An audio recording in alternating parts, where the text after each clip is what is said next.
Yo, j'espère que ça va. Je te souhaite la bienvenue dans cette vidéo qui va parler de Soul tome 3. Le grand, le fameux, le clan du requin. En vrai, c'est que ça date, mais moi ça me plaît de parler de ces premiers tomes. Ça me fait replonger dedans. Surtout que maintenant, je les vois d'un œil différent que la première fois que je les ai lus. Enfin bref, on va replonger dans ce tome à travers cette critique. Ce troisième tome ose enterrer l'ambiance de solitude qu'avait instauré les deux premiers. On pourrait dire qu'il casse toute l'atmosphère, et qu'il détruit en quelque sorte la saga. Mais alors donc, que vaut ce tome? Je vais vous en expliquer mon opinion. Jingle, c'est parti.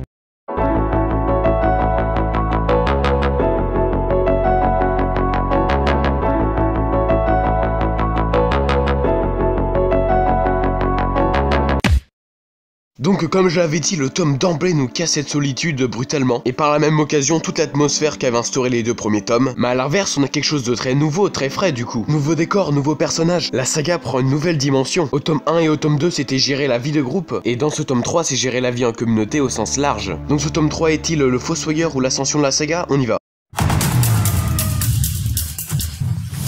Le premier point est que ce tome est vraiment généreux, au sens figuré on est d'accord. Les décors sont lumineux, et le côté rêveur de vivre dans un parc d'attractions. Aussi c'est généreux dans la narration, où on est tout le temps dans la découverte. Dès les premières pages on nous fout cette course-poursuite avec la horde de chiens, puis après c'est découverte sur découverte. Le parc, le bassin du requin, les nouveaux personnages, la cérémonie des mariages. Pour le spectateur on fait que d'enchaîner nouveauté sur nouveauté, en découvrant cette communauté. Puis après cette partie découverte s'enchaîne vite avec la partie rivalité. Doji est puni, il y a la course-poursuite, puis après le grand final. En parlant de la course-poursuite j'avais pas fait gaffe, mais il y a vraiment un parallèle entre celle du tome 3 et celle du tome 12 avec Charlie et Leila. Peut-être que Saul dans le tome 12 il voulait offrir une revanche à Charlie. Ah et pour finir je voulais dire quelques mots sur l'hypothèse d'Ivan là au tout début. C'est un peu la question que tout le monde s'est posée au moins une fois. Quand t'es gosse et que tu commences à te poser des questions du genre pourquoi j'existe? Et si la réalité était un rêve?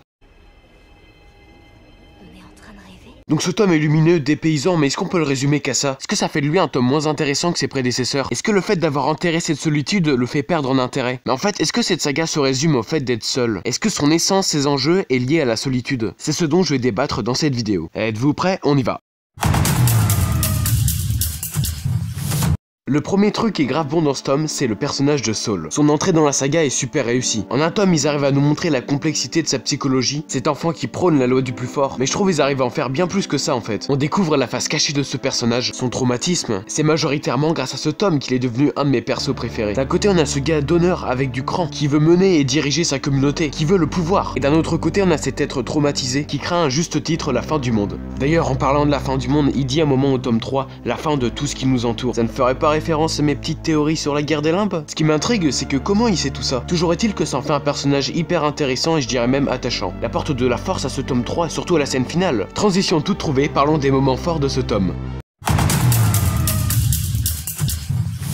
Je voulais revenir sur quelques moments forts qui rendent ce tome mémorable. À commencer par la scène de Camille dans le bassin du requin, qui est grave impressionnante. Voir ce grand requin blanc à côté de la petite Camille. D'ailleurs, en parlant de Camille, donc elle se marie avec Saul. Mais est-ce que vous appelez ça un tirage au sort de prendre le premier papier sur le tonneau? Toujours est-il que je trouvais ça intéressant qu'à travers les yeux de Camille, on découvre plus en profondeur la personnalité de Saul. Sa passion pour la Seconde Guerre mondiale et pour l'homme moustachu. Vous m'avez compris. Et puis donc surtout, comme moment fort, il y a la scène finale, avec comme je l'avais dit, Saul qui est badass. Et à propos de cette scène finale, je voulais faire une petite aparté sur la mise en scène. Dans cette scène finale, il y a cette mise en scène par le regard qui arrive à t'immerger dans ce que vit le personnage, là en l'occurrence Doji, avec un premier plan avec son regard, puis justement ceux qui le regardent. Ça fait comme j'ai dit, t'immerger dans le personnage pour rendre la scène plus prenante. Et en fait dans cette scène finale, il n'y a même pas de réel combat. Et pourtant je la trouve quand même personnellement remarquable. Donc voilà, c'était un peu une partie en vrac, où j'ai parlé de plein de petites choses de ce tome pour pouvoir enfin conclure. Dans cette conclusion, je vais bien sûr donner mon avis sur ce tome, mais aussi répondre à la problématique de la vidéo. Sur est-ce que l'essence, l'enjeu de la saga est la solitude? On y va.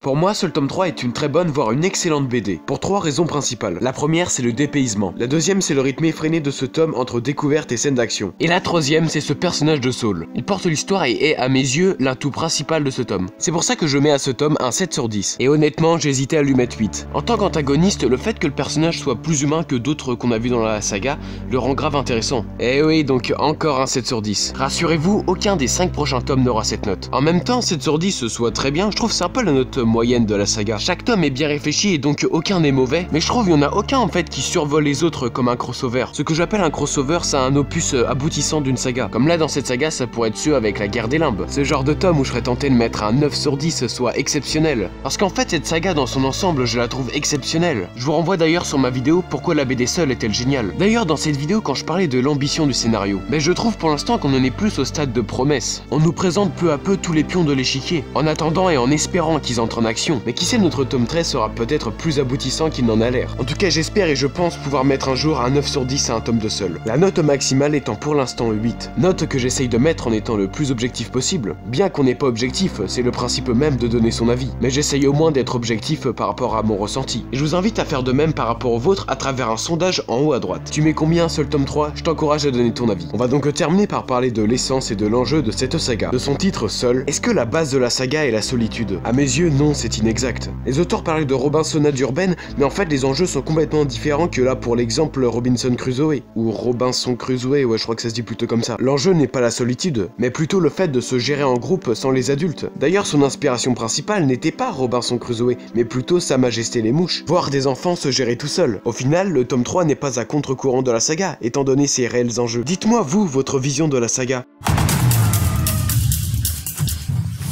C'est donc la fin de cette vidéo, j'espère qu'elle t'a plu. Aujourd'hui je vais me faire plaisir, je vais annoncer plusieurs prochaines vidéos de la chaîne. 3 vidéos pour être exact, dont les plus attentifs auront déjà entendu parler. La première c'est la vidéo sur Camille, qui sera en fait aussi sur Saul, les deux élus, entre autres sur leur mort. Mais pas que, ce sera la prochaine vidéo théorique qui verra le jour sur la chaîne. Ensuite viendra une vidéo pour parler des légendaires tome 23. Et ouais, pour la première fois j'ai parlé d'autre chose que de Saul. Ceci dit, à l'avenir je pense que Saul sera la saga dont je parlerai le plus sur la chaîne, tout simplement parce que c'est dans cette saga qu'il y a le plus de choses à dire. Après cette vidéo sur les légendaires tome 23 viendra une seconde vidéo théorie, qui sera la suite de ma vidéo sur la guerre des limbes, cette fois-ci plus centrée sur les personnages. Bien sûr je ne donne pas de date à ces 3 vidéos, d'ailleurs il se peut que leur ordre change. Si tu veux être prévenu de leur sortie, je n'ai qu'une seule chose à te dire, eh ben abonne-toi. Sur ce, portez-vous bien, je vous dis à bientôt, salut!